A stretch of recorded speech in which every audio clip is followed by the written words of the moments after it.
in addition to, this is sort of related to comments you're making earlier, in addition to what Arun said about the distinction between China and India, India has the institutions, China probably has the better physical infrastructure.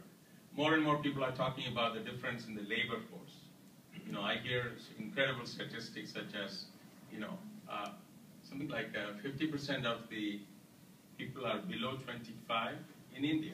So a lot of people are now thinking, what India is able to do 40 years from now, whatever, is going to be, one of the major factors is going to be how productive, what is the quality of the human capital. So I was just thinking, what can this project contribute to the ways in which we, achieve a high productivity and high quality of human capital? No, I think there are many things. One is, of course, it can play a role in streamlining the education thing, because as you go towards online courses and all that, finally it boils down to making sure that the real guy takes the test. Otherwise, how will you give him a certificate? So the whole ID authentication requirement. So you can really create now an online training thing. That's one. Number two, you can create sort of an online skills system where everybody has their skill history online. It's like LinkedIn for everyone. And then they can travel with that, and that will help them to improve their productivity and all that. Broader market. It creates a broader market, mobile market.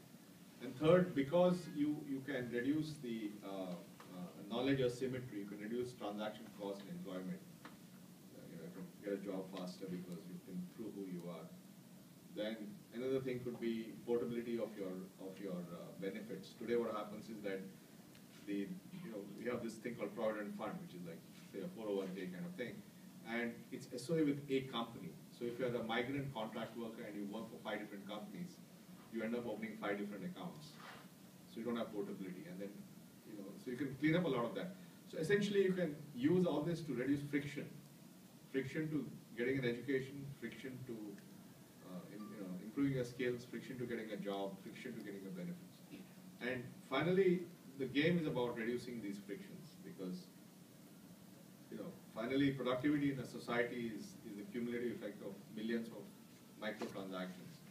And if you can get into each microtransaction and streamline it a bit and reduce cost, it adds up to a lot of benefits. And in the short term, I guess there's also, the fact that in the very short term, the scholarship money that the government has earmarked for people is actually going to them, so that they can get the education that they want. So that I remember seeing there was a news story that CNN, IBM carried in November about the pilots in Jharkhand.